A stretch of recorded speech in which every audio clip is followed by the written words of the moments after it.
welcome to another day of Vlogmas. As you can see by the title, we are doing a Q&A today of our most commonly asked questions. I'll just be reading them off my phone because there's quite a few. I'll probably only answer a couple because this video is going to be way too long if I answer them all. Firstly, what is it like to live in a van with a dog? Well, it is the absolute best. Like just watching him grow up and travel at the same time and have all of these new experiences. If you can, I would highly recommend traveling with a dog. I couldn't imagine traveling with a big dog, but a small dog is just the best companion for living in a van. And since Rowan and I basically live the same days, it's not like we get to sit down at the dinner table and chat about our days. We usually chat about Cosmo and like the funny things that he did during the day, and yeah, it's just an extra little thing to talk about and love and just bring along the journey with us. There are of course downsides to living with a dog in the van, like when it's raining for days and days on end and he can't go outside, he can't run around, otherwise he gets really muddy. He gets very cooped up and just not himself when he doesn't get to run around and play with other dogs.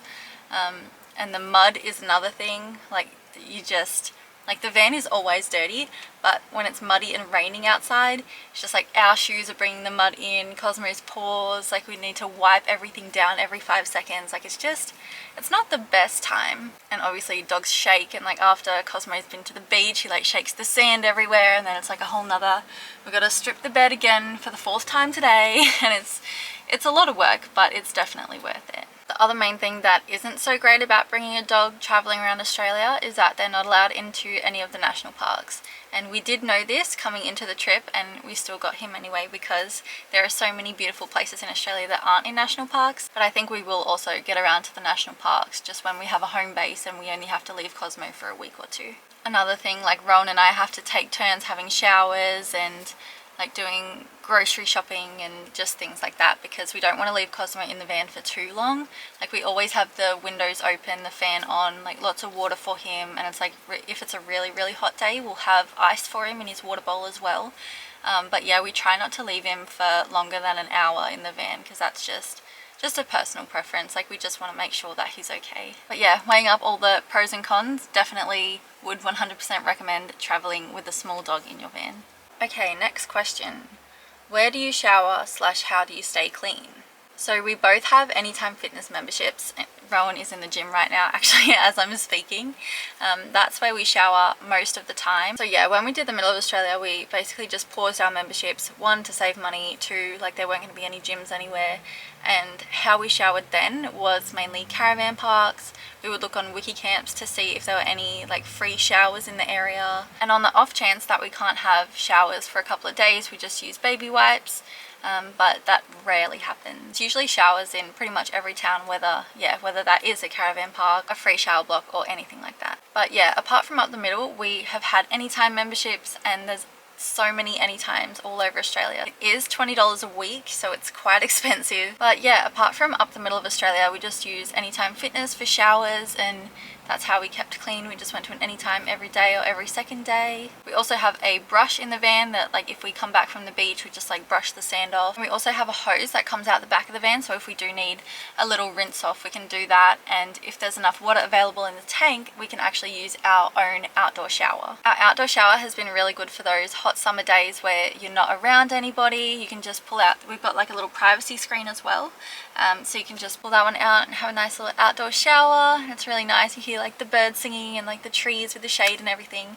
It's a really nice experience. But yeah, it's not very often that we have enough water for 2 full showers, like full like hair wash, exfoliating, everything like that. Yeah, when we do use the shower that's attached to the van, we just have to be very cautious of how much water we're using, so we still have enough water to drink and do dishes and things like that. And a top tip, always wear thongs in the shower when you're traveling. You don't know who's been in the shower before you don't know how often they're clean.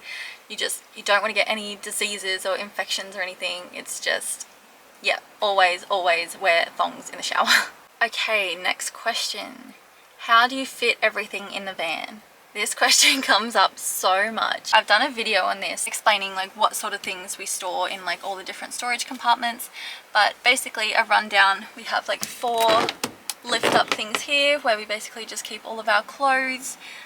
Some cabinets down the bottom here for our laundry and other big things like rain jackets and books and things we can't fit anywhere else. We have a bunch of storage under the bed for big things like tennis rackets, and that's where our batteries and everything are kept. And we have 2 drawers in the kitchen and a tiny bit of storage space in the front and 1 storage box on the top of the roof. And that's basically where we store everything. I really struggle with the space issue. I need my clothes. I did honestly try my absolute hardest to be a minimalist when it came to clothing and stuff, but I don't think it's for me.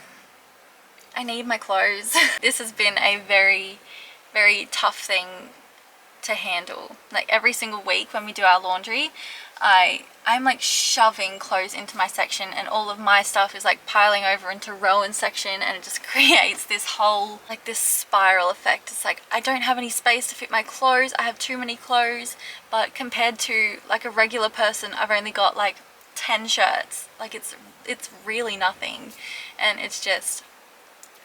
I'm not gonna lie, it's very hard on laundry days.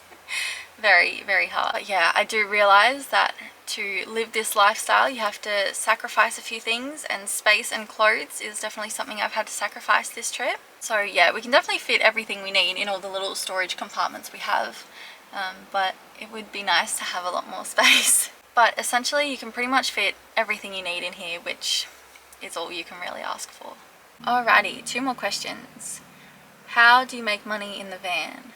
Well, firstly, we saved up quite a bit of money before this trip. If you watched day 1 of Vlogmas, I mentioned that we're not too comfortable talking about exact prices and figures and stuff like that, but KA Travels on Instagram, I'll link them down below, is very good for like van budgeting, how much they spend every week as a couple traveling Australia in a van. But basically we saved up a fair bit of money before the trip, and as we've been traveling I've been working as a freelance graphic designer, and I also get a small commission every time you use like the Amazon links down below, and also polls. Polls are such a great way to make money. I know there's this whole stigma about like make money fast and like most polls and surveys are scams and stuff like that, but add a poll is not a scam. Like I use that probably on a weekly basis, and that's helped with our like grocery shopping, just a little bit of extra money if we, you know, want to buy a bottle of vodka or just something a little bit luxury. Like just money from polls like really help. So the survey app that I use is called Add a Poll, and I'll link that down below.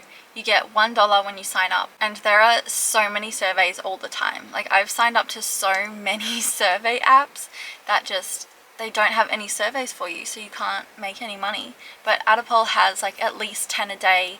Like you can make some solid money on there. Like some surveys are like $5 for like 10 minutes of your time, so like really if you're not doing anything, like you may as well. But yeah, I'll also leave that link down below if you do want to try out Add a Poll. And yeah, that's really all the ways that we make money in the van. It's definitely not a full-time income or anything like that. I don't think we could do another year like we've been doing, but it's definitely got us through this year, which is great. And lastly, is van life what you expected it to be? Yes and no. I expected it to be a little bit hard because, you know, the space and everything, but it's a lot harder than I expected. I thought we'd be able to pull up at any car park or any beach and just stay there for the night, but there are so many signs around Australia that are basically screaming at people like us to get out of their town. Like it's crazy, like the amount of signs that say like no camping, no camper vans, like go somewhere else, like you're gonna get fined if you stay here, like fines upward of like $200 just for like staying in your car in a car park overnight. That's something I really did not expect, and I think we've definitely struggled with that a little bit. Like we thought we'd be able to pull up at any beach and it'd be picturesque like every single day, but the reality is a lot of the time we're sleeping in rest areas or really noisy truck stops or right next to the highway, which I think we've actually started to like block out the sound. If we are sitting right next to a highway, we have the best night's sleep. Like we can't hear the trucks or anything. So I think we've actually adjusted to that, which is kind of weird. But yeah, there's definitely a lot of those pinch me moments where you look around and it's just the most beautiful view, and you're just thinking to yourself like, this is my home, this is my life right now. Like I don't have any like major responsibilities, I don't need to be anywhere. Like this is, yeah, I don't know, you definitely get so many of those moments where you're just so grateful for your life. And I didn't expect the highs to be so high, but I also didn't expect the lows to be so low. But yeah, there's also a lot of low days where like we can't find any water, or we ran out of food. On the Nullarbor, we ran out of food, and so we had to drive an extra 5 hours, which cost so much more in petrol. And it was just not a great time. And when we don't realize how full the water bucket is after we've been using the tap, like the gross like sink water is like overflowing and it smells, and it's just a lot of moments in this lifestyle are quite gross, but it's definitely worth all the great views and experiences. One thing I would recommend is buy a van that you can stand up in.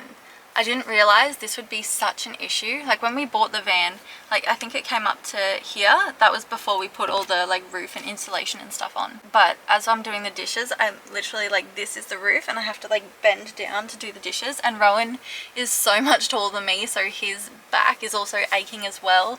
And our backs feel like they've aged maybe like 10 or 20 years. Like it's crazy. It's crazy like not being able to stand up in your house. So yeah, if you're going to take anything away from this video, if you are in the process of buying a van or thinking about van life or living this lifestyle, make sure you buy a van that you can easily stand up in. It will save you so much hassle and trouble, like with your joints and your back. Whew, okay, I feel like I've been talking for a very long time, so I'm gonna end this video here. Thank you so much for watching, and if you haven't subscribed yet, please hit the subscribe button down below. It helps us so much, and I'll see you tomorrow.